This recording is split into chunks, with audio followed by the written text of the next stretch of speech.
ॲडवॅब्स या अकॅडमीमध्ये तुमचं स्वागत आहे. तर आजची जी आपली क्लास असणार आहे ती चौथी क्लास असणार आहे DMERवरची, आणि याच्यामध्ये नर्सिंगमध्ये विचारले जाणारे प्रश्न आपण घेणार आहोत. तर सगळ्या प्रश्नांची उत्तरं देता देता मी तुम्हाला त्याचं एक्सप्लेनेशन पण सांगणार आहे की ते पर्टिक्युलर उत्तर बरोबर का बरं आहे, आणि त्याच्यामुळे तुमचे बाकी पण प्रश्न त्या पर्टिक्युलर टॉपिकवरचे बाकी प्रश्न पण होऊन जातील. त्याच्यामुळे तुम्ही लक्ष देऊन हे क्लास ऐकायची आहे. चला आपण सुरू करूया. तर पहिला प्रश्न आहे, the purine base found in RNA and DNA is. तर आपल्या आणि त्याचे ऑप्शन्स आहेत थायमाइन, मायोग्लोबिन, मायोग्लोबिन, ॲडेनाइन, युरॅसिल. ठीक आहे. तर प्रश्नामध्ये काय विचारलं, प्रश्नामध्ये विचारलं आहे की असा बेस पेअर जो RNAमध्ये पण आहे आणि DNA पण आहे. ठीक आहे, दोन्हीमध्ये प्रेझेंट असला पाहिजे. ठीक आहे. तर पहिला आपण बघून घेऊ यांच्यामध्ये बेस पेअर कोणते कोणते असतात. ठीक आहे. तर पहिला आपला जो आहे तो आहे DNA आणि दुसरा आहे RNA. तर DNA कुठले कुठले बेस पेअर असतात, आपल्याजवळ DNA असतात ATGC. ठीक आहे. ॲडेनाइन, थायमाइन, ग्वानाइन आणि युरॅसिल हे 4 बेस पेअर्स असतात कशामध्ये, DNA. RNA जे बेस पेअर्स असतात ते आपल्याकडे असतात ॲडेनाइन, युरॅसिल, ग्वानाइन अँड सायटोसिल. ठीक आहे. म्हणजे आपल्याकडे कुठला नसतो, थायमाइन नसतो RNA. तर हा जो थायमाइन आहे हा रिप्लेस होतो युरॅसिल RNA. ठीक आहे.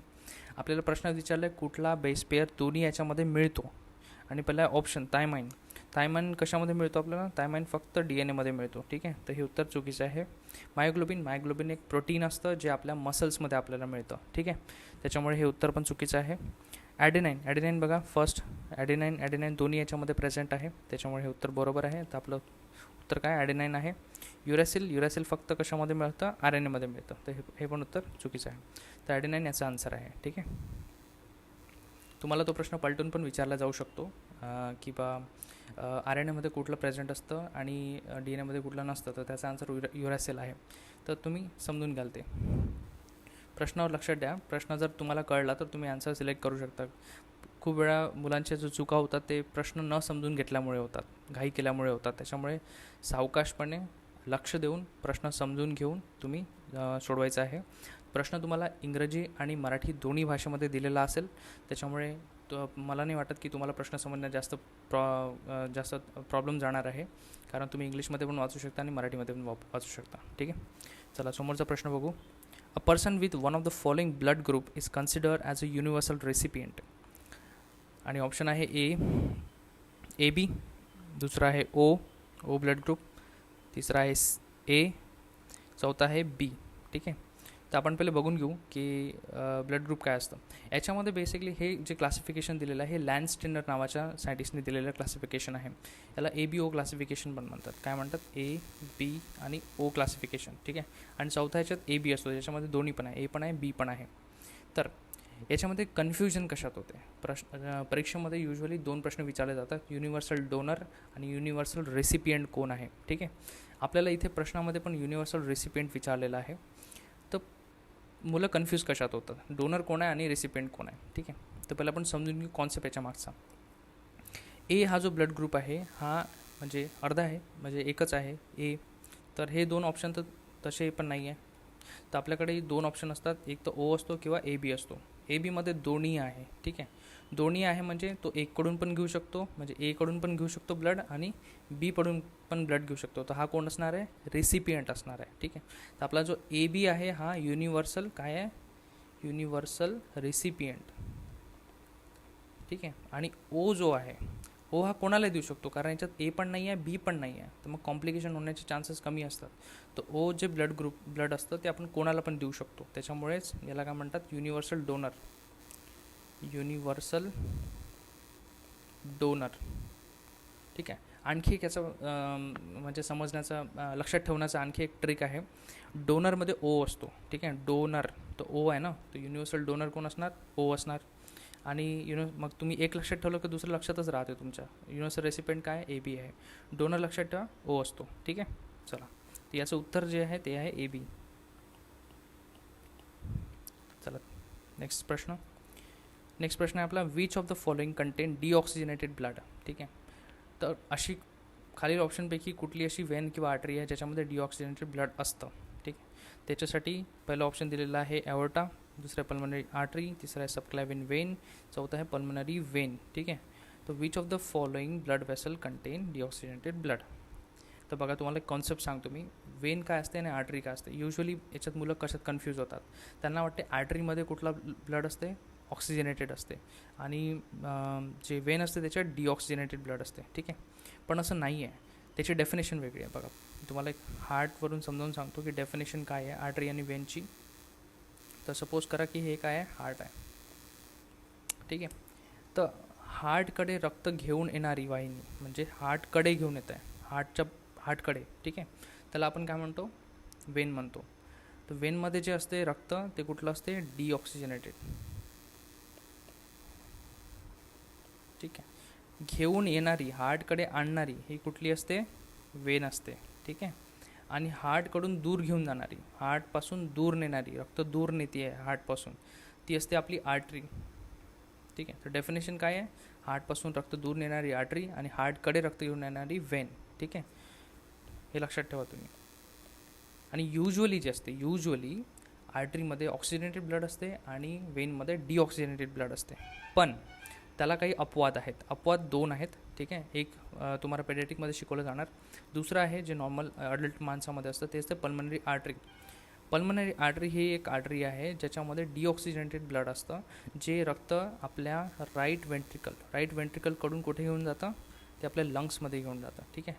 इकडे लंग्स असतो, 2 लंग्स असतात आपल्याला, तर तिथे रक्त घेऊन जातात हे पल्मनरी आर्टरी, आणि म्हणून त्याच्यामध्ये डिऑक्सिजनेटेड ब्लड असतं. एकदा ती लंग्समध्ये गेलं की त्याचं ऑक्सिजनेशन केलं जाते, तिथे ऑक्सिजन मिक्स केला जातो रक्तामध्ये आणि ते वापस आणलं जाते.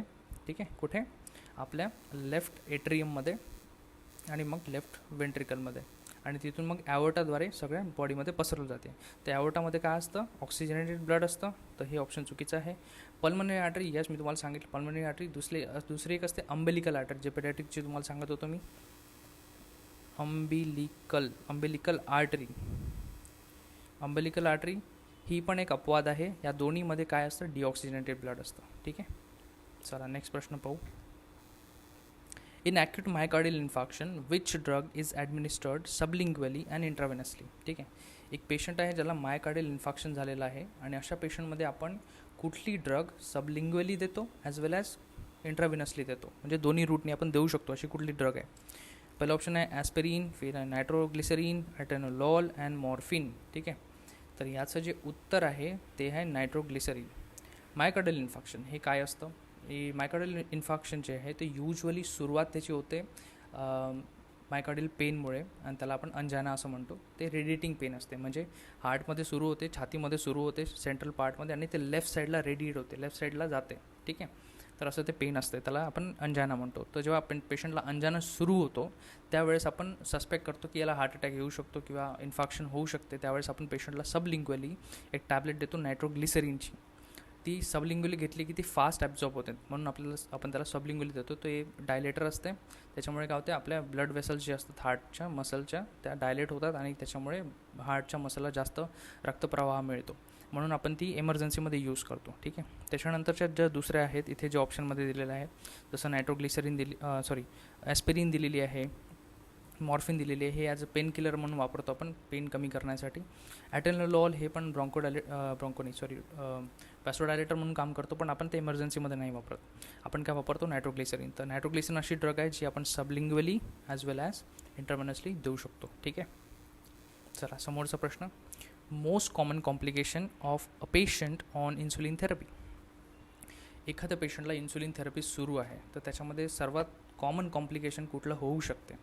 ठीक आहे. तर याच्यासाठी आपल्याला पहिले त्याच्या मागचं मेकॅनिझम समजून घ्यायचं आहे. तर कन्सिडर करा हे काय आहे, एक ब्लड वेसल आहे.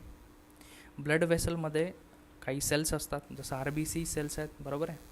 तर ह्या सपोज कन्सिडर करा की ह्या RBCs आहेत. ठीक आहे. आणि ब्लडमध्ये काय आहे, ग्लुकोज आहे. आता हे जे तुम्हाला ब्लू कलरचे डॉट दाखवतो आहे मी इथे, ते काय सपोज कन्सिडर करा हे काय आहे, ग्लुकोज आहे. आणि ग्लुकोज काम काय करतं, ग्लुकोज आपल्या सेल्सला एनर्जी प्रोव्हाइड करण्याचं काम करतं. ठीक आहे. तर ग्लुकोज फार महत्त्वाचं आहे. पण ते एनर्जी बाहेरून देत नाही. त्याच्यासाठी त्या ग्लुकोजला सेलच्या आतमध्ये जावं लागतं. ठीक आहे. तर हे ब्लू डॉट्सला कुठे जायचं आहे? सेलच्या आतमध्ये जायचं आहे. ग्लुकोजला सेलच्या आतमध्ये जायचं आहे. तर ते जात नाहीत कारण ते परमिएबल मेम्ब्रेन असतं. ठीक आहे. तर ते परमिएबल मेम्ब्रेनमधून आत जाण्यासाठी त्याला एक गोष्ट लागते, ती म्हणजे आहे आपलं इन्सुलिन. ठीक आहे. आता हे जे हिरवे डॉट बनवतो आहे मी, हे काय आहे? इन्सुलिन आहे.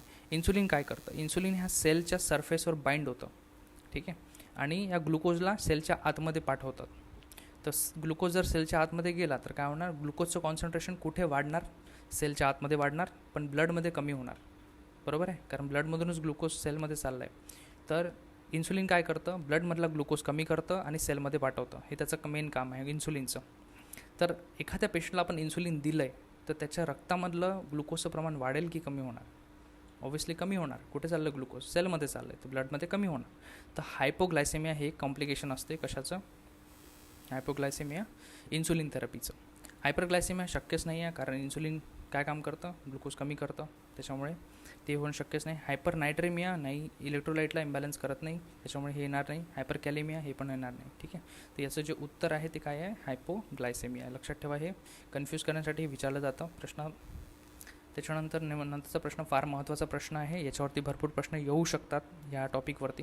What is the colour of 18 gauge I V cannula? ठीक आहे. 18 गॉजचा कॅन्युला विचारला आहे, त्याचा रंग विचारला आहे. ठीक आहे. आता जे लोक हॉस्पिटलमध्ये काम करतात त्या लोकांसाठी हे फार इझी क्वेश्चन आहे, कारण हा नेहमीच वापरतो आपण अडल्टमध्ये. पण जे लोक हॉस्पिटलमध्ये काम करत नाही, घरी बसून अभ्यास करतात, त्यांच्यासाठी फार कठीण आहे हा शब्द. तर याला लक्षात कसं ठेवायचं? कारण याच्यावर भरपूर प्रश्न येऊ शकतात. लक्षात कसं ठेवायचं त्याचं मी एक तुम्हाला ट्रिक सांगतो आहे. हे लक्षात ठेवा. OGGPBYV. ठीक आहे. OGGPBYV. ठीक आहे. OGGPBYV. आता याचं कसं करायचं? याच्यामध्ये 14 फॉर्म्युला असतात. हे 14 नंबर 2-2 सोडत जायचे. 16 नंबर, 18 नंबर, त्याच्यानंतर 20 नंबर, 22 नंबर, 24 नंबर आणि 26 नंबर. ठीक आहे. तर कसं काय बा? तर ऑरेंज पहिला आहे. ऑरेंज कलरचा जो कॅन्युला असतो तो असतात 14 गॉसचा. त्याच्यानंतर ग्रे, पहिला जी जो आहे तो ग्रे आहे. तर ग्रे जो कॅन्युला असतो तो असतो 16 नंबरचा. ठीक आहे. ग्रीन जो आहे तो आहे 18 नंबरचा. 18 नंबरचा कॅन्युला ग्रीन असतो. त्याच्यानंतर पिंक कलरचा कॅन्युला 20 नंबरचा. 22 नंबरचा ब्लू, 24 नंबरचा येल्लो आणि व्हायलेट जो वाचलेला आहे 26 नंबरचा. ठीक आहे. तर सगळे कॅन्युला याच्यामध्ये कवर होऊन जातात. त्याच्यामधले सगळ्यात मोस्ट कॉमन आपण ग्रीन वापरतो, येल्लो वापरतो आणि ब्लू वापरतो. ठीक आहे. हे सगळ्यात कॉमनली वापरले जाणारे कॅन्युलाज आहे. तर याचे रंग तुम्ही लक्षात ठेवा. OGGPBYV या फॉर्म्युल्याने. आपल्याला प्रश्नात विचारलं आहे 18 गॉसचा ना. 18 आहे आपला ग्रीन. तर याचं उत्तर जे आहे ते काय आहे? उत्तर आहे ग्रीन. ठीक आहे. हे लक्षात ठेवाल तुम्ही, महत्त्वाचा प्रश्न आहे फार. त्याच्यानंतरचा प्रश्न. A client who just had a kidney transplant is transferred from a post anaesthesia care unit to ICU. The nurse in the ICU should monitor the urinary output every. ठीक आहे. एक पेशंट आहे ज्याच्यामध्ये काय झालेलं आहे, त्याचं आपण काय ट्रान्सप्लांट केलं आहे ना, किडनी ट्रान्सप्लांट केली आहे त्याच्यामध्ये. अशा पेशंटमध्ये जेव्हा तो पेशंट ICUला जातो तर ICUची नर्स त्याच्यामध्ये काय मॉनिटर करायला पाहिजे? बघा, किडनीचं मेन फंक्शन काय असते? किडनीचं असते ब्लडला फिल्टर करणं. बरोबर आहे. त्याच्यामधले इम्प्युरिटीज, एक्स्ट्रा ज्या गोष्टी आहेत त्या बाहेर काढणं. एक्स्ट्रा गोष्टीमध्ये वॉटर सर्वात महत्त्वाचं आहे. तर वॉटर बाहेर काढणं बेसिकली हे किडनीचं फंक्शन आहे. तर त्याच्यासाठी काय आलं पाहिजे? किडनी फंक्शन करतं हे कसं कळणार आपल्याला? तर जेव्हा ते युरिन प्रोड्यूस होणार तेव्हा आपल्याला कळेल की काय होतं आहे की युरिन किडनी जे आहे त्याचं फंक्शन बरोबर परफॉर्म करतं आहे. तर ते बघण्यासाठी याच्यामध्ये पेशंटमध्ये काय बघावं लागते? त्याचा युरिन आउटपुट बघावं लागते. तर त्याच्यामध्ये 2 टर्म्स येतात. ठीक आहे. ते तुम्हाला माहिती असलं पाहिजे. पहिली आहे ॲन्युरिया. ठीक आहे. ॲन्युरियाचा अर्थ काय होते? ॲन्युरियाचा अर्थ होते जेव्हा युरिन जे असते, urine 0 to 100 ml per day, 0 to 100 ml per day एवढी जर युरिन एका माणसाला होत असेल, ठीक आहे, तर त्याला म्हणतात ॲन्युरिया. म्हणजे 100 ml पेक्षा कमी होत असेल तर त्याला आपण म्हणतो ॲन्युरिया. पेशंटला युरिन होत नाही असं कन्सिडर करतो. दुसरी जी टर्म आहे ती आहे ऑलिगोयुरिया. ठीक आहे. ऑलिगोयुरिया जे असते ते असते 100 ml to 300 ml per day. 100 ml to 300 ml जर आउटपुट येत असेल, पेशंटचं युरिन करत असेल, तर त्याची बॅग भरत असेल तेवढी, तर आपण त्याला काय म्हणतो? ऑलिगोयुरिया. आणि हे या केसमध्ये म्हणजे ज्याच्यामध्ये किडनी ट्रान्सप्लांट झालं आहे अशा पेशंटमध्ये दोन्हीही खतरनाक साईन आहे. म्हणजे याचा अर्थ असा आहे की तुम्ही ट्रान्सप्लांट केलेली जी किडनी आहे ते प्रॉपरली फंक्शन नाही करत आहे. ठीक आहे. म्हणून हे साईन तुम्हाला ऑब्झर्व करायचे आहे. आणि हे आपल्याला कसं माहीत पडेल, तर पेशंटला अवरली ऑब्झर्व करायचं आहे, अवरली, प्रत्येक अवरमध्ये. ठीक आहे. प्रत्येक अवरली जर त्याचं युरिन आउटपुट तुम्ही बघत जाल तर तुम्हाला कळून जाईल की ट्रान्सप्लांट सुरुवातीच्या पिरियडमध्ये, इनिशियल पिरियडमध्ये काय होते की पेशंटला युरिन जी आहे ती पिंक कलरची किंवा रेड कलरची युरिन येऊ शकते, कारण ट्रान्सप्लांट केलं आहे, रक्त स्राव होऊ शकतो त्याला किडनीच्या जागेवर जिथे त्यांनी केलं आहे ते. त्याच्यामुळे सुरुवातीला लाल रंग किंवा पिंक रंगाची युरिन त्याला येऊ शकते. पण ती फाइंडिंग हळूहळू 24 अवर्सपर्यंत ती नाहीशी होते आणि त्याला मग नॉर्मल पिवळ्या रंगाची युरिन येते आहे ना, अंबर रंगाची. ठीक आहे. समोरचा प्रश्न बघू. A tracheoesophageal fistula should be suspected in a neonate immediately after birth if one of the following is present. ठीक आहे.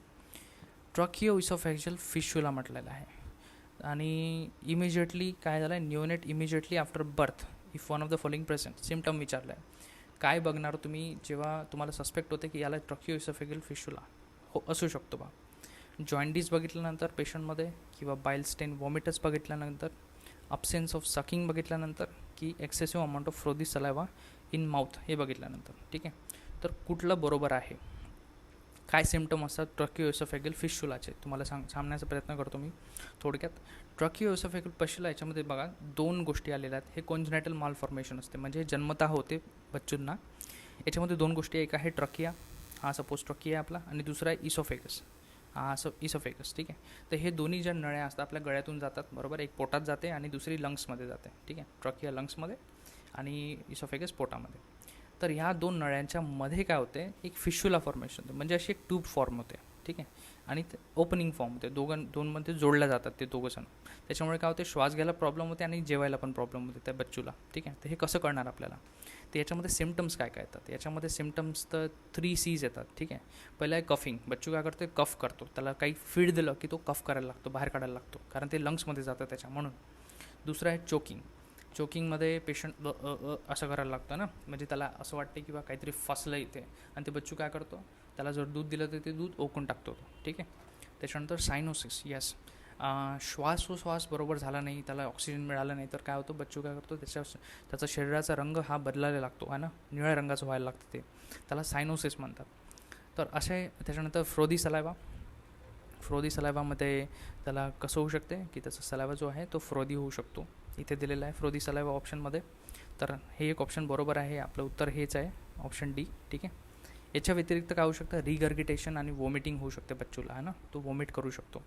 तर हे सगळे सिम्टम्स आपल्याला कशामध्ये दिसतात, ट्रॉकियोइसोफेगल फिशुला.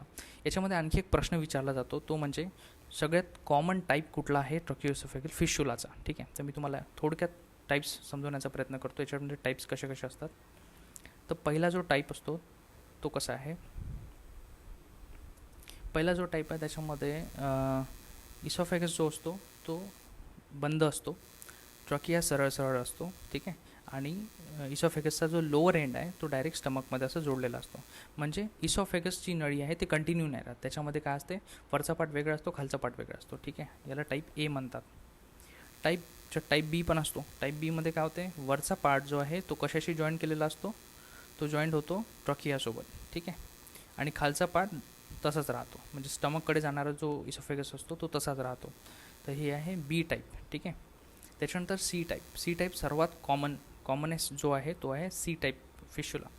याच्यामध्ये इसोफेगसचा पार्ट तसाच असतो आणि ट्रकिया जो आहे तो खालच्या भागाला जोडलेला असतो, म्हणजे स्टमकमध्ये जाणारा जो इसोफेगस आहे आपलं त्याला जोडलेला असतो, त्याला टाईप सी म्हणतो. 80 ते 95% टाईम्स जे असतो सगळ्यात कॉमन फिशुला जो बनतो तो हा बनतो. ठीक आहे. Type C. त्याच्यामध्ये इसोफेगस वरतून बंद असते आणि खालून ट्रकिया काय असते, कुठे जोडलेलं असतं, आपल्याला आपल्या स्टमकला जोडलेलं असते. ठीक आहे. त्याच्यानंतर टाईप सी नंतर टाईप डी पण येतो. टाईप डीमध्ये असं असते की याच्यामध्ये फिशुला फॉर्मेशन होते ट्रकियामध्ये, पण तो जोडलेला असतो, म्हणजे वरचा भाग, मी बरोबर बनवलं नाही ते, एक मिनटं द्या मला. त्याच्यामध्ये इसोफेगसचा जो वरचा भाग आहे तो डायरेक्ट जॉईंट असतो, कशाला, ट्रकियाला, आणि खालचा भाग पण डायरेक्ट जॉईंट असतो. ठीक आहे. कशाला, ट्रकियाला, तो असते डी टाईप.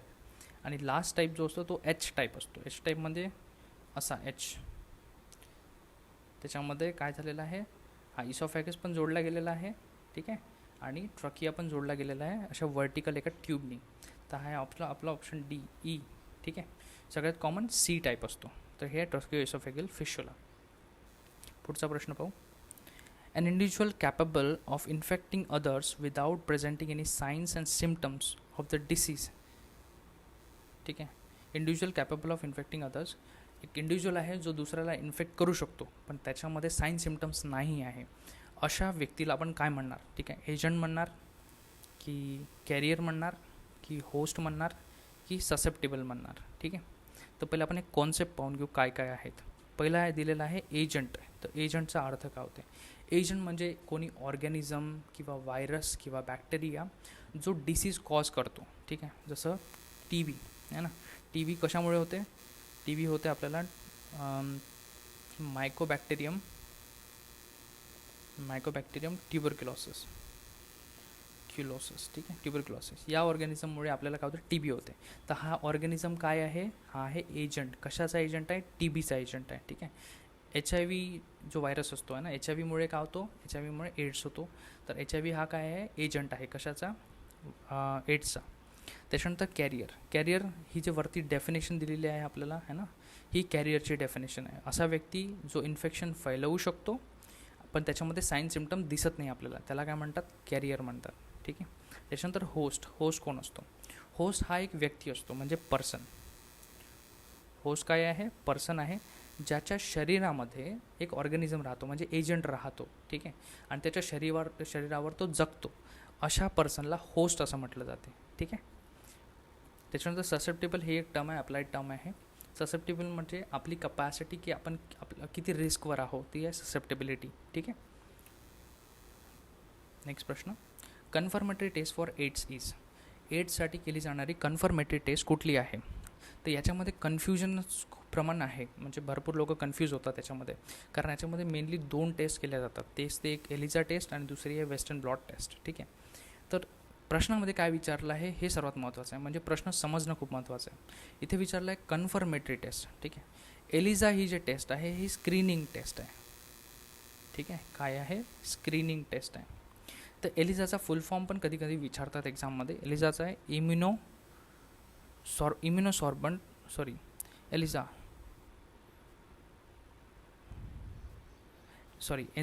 एलिझाचा फुल फॉर्म आहे एन्झाईम लिंक इम्युनोसॉर्बंट एसे. ठीक आहे, थोडं कन्फ्यूज होतो हे कधी कधी. एन्झाईम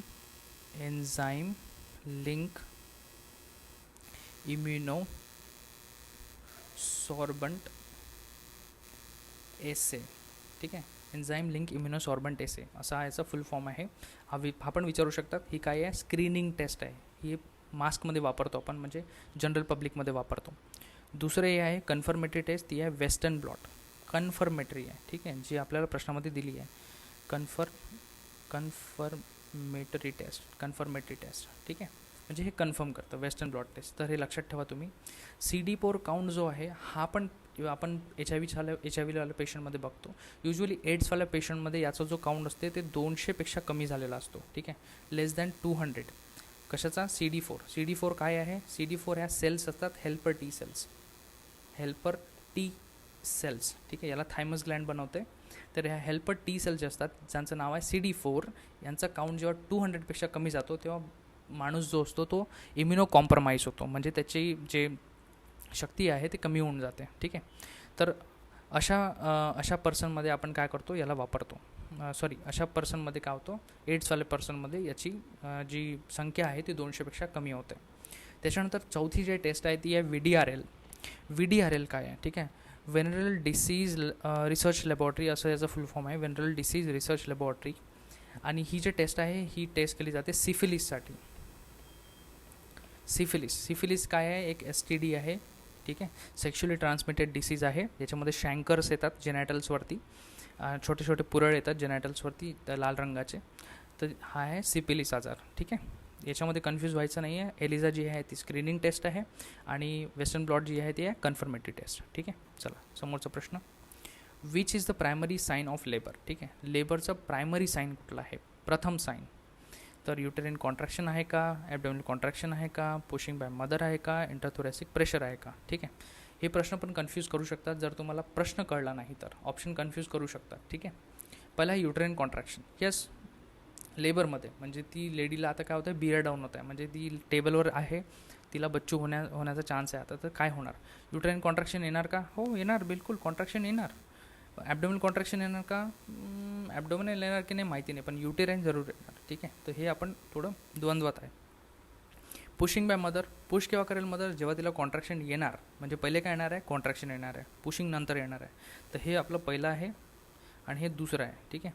आणि इंट्राथोरॅसिक प्रेशर नाही, हे नाही वाढत. इंट्राथोरॅसिक प्रेशर म्हणजे डायफ्रॉमच्या वरचं प्रेशर, हे नाही वाढणार आहे लेडीमध्ये. तर हे चुकीचं आहे. तर आपल्याला विचारलं काय? प्रायमरी म्हणजे प्रथम म्हणजे हे वाला आहे ना. तर याचा आन्सर काय असणार आहे? Primary. Uterine contraction. Uterine contraction जेव्हा येतील तेव्हा ते आपण प्रायमरी साईन कन्सिडर करणार आहे. ठीक आहे. चला, समोरचा प्रश्न आहे आपला. During the initial phase of nurse client relationship which of the following should occur? Initial phase of nurse patient relationship. तर हा प्रश्न आहे MHNचा, म्हणजे मेंटल हेल्थ नर्सिंगचा प्रश्न आहे. ठीक आहे. तर मेंटल हेल्थ नर्सिंगमध्ये नर्स पेशंट रिलेशनशिप किंवा त्याला थेरॅपेटिक रिलेशनशिप पण म्हटलं जाते. त्याच्यामध्ये 4 फेजेस असतात. ठीक आहे. पहिला जो फेज आहे तो आहे प्री इंटरॅक्शन फेज. दुसरा जो फेज असतो त्याला म्हणतात ओरिएंटेशन किंवा इंटरॅक्शन फेज. ठीक आहे. ओरिएंटेशन किंवा इंटरॅक्शन फेज असं म्हटलं जाते. तिसरा जो फेज असतो तो फेज असतो वर्किंग फेज. ठीक आहे. Working phase. आणि चौथा शेवटचा टर्मिनेशन फेज. ठीक आहे. असे 4 फेजेस असतात आणि हे आपल्याला कुठे बघायला मिळतात? थेरॅपेटिक नर्स पेशंट रिलेशनशिपमध्ये. तर आता आपण प्रश्न वाचू आणि ऑप्शन वाचू. ड्युरिंग द इनिशियल फेज म्हणजे कुठला असला पाहिजे? इनिशियल फेज कुठला आहे? प्री इंटरॅक्शन फेज हा आपला पहिला इनिशियल फेज आहे. The nurse patient relationship which of the following should occur? कोणतं व्हायला पाहिजे? Encourage verbalisation of feeling. Verbalisation encourage करायला पाहिजे असं नाही होत. आपण एखाद्या व्यक्तीला पहिल्यांदा भेटतो तो डायरेक्ट त्याला प्रश्न नाही विचारत है ना. स्पेशली थेरॅपेटिकमध्ये तर नाहीच विचारत. तर हे जे होते ते ओरिएंटेशन किंवा वर्किंग फेजमध्ये केले जाते. काय? वर्बलायझेशन. ठीक आहे. तर हे तर नाही आहे आपलं उत्तर. एस्टॅब्लिशिंग थेरॅपेटिक कॉन्ट्रॅक्ट आपण युजली ओरिएंटेशन किंवा वर्किंग फेजमध्ये करतो, म्हणजे दुसऱ्या किंवा तिसऱ्या फेजमध्ये. तर हे पण याचं उत्तर नाही आहे. Exploring alternative behaviours. Yes. Pre interaction फेजमध्ये युजली ऑब्झर्वंट पिरियड असतो किंवा त्याच्यामध्ये आपल्याला फक्त पेशंटची इन्फॉर्मेशन माहिती पडते. तर याच्यामध्ये आपण काय करतो? पेशंटचं ऑब्झर्वेशन करतो, त्याला बघतो तो कसा आहे, कसा दिसतो वगैरे वगैरे. तर याच्यामध्ये आपण हा ऑप्शन सी करत असतो. एक्सप्लोरिंग अल्टरनेटिव्ह बिहेवियर आपण बघतो. त्याच्यानंतर इव्हॅल्युएटिंग प्लॅन ऑफ ॲक्शन. नेहमी प्लॅन ऑफ ॲक्शन जेव्हा इव्हॅल्युएशनची गोष्ट येते तेव्हा आपण सर्वात शेवटी करत असतो. ठीक आहे. तर टर्मिनेशन फेजमध्ये तर इथे नाही करणार आपण त्याला. तर हे तर उत्तर चुकीचं आहे. तर याचं आन्सर आहे एक्सप्लोरिंग अल्टरनेटिव्ह बिहेवियर. ऑब्झर्वेशन आपण पहिले करतो, इंटरॅक्शन नंतर करतो. अशा लॉजिकवरून आपण याचं उत्तर काढू शकतो. ठीक आहे. तर हे आपलं ऑप्शन सी. ठीक आहे. तर मित्रांनो, इथे आपला आजचा प्रश्न संपलेले आहेत.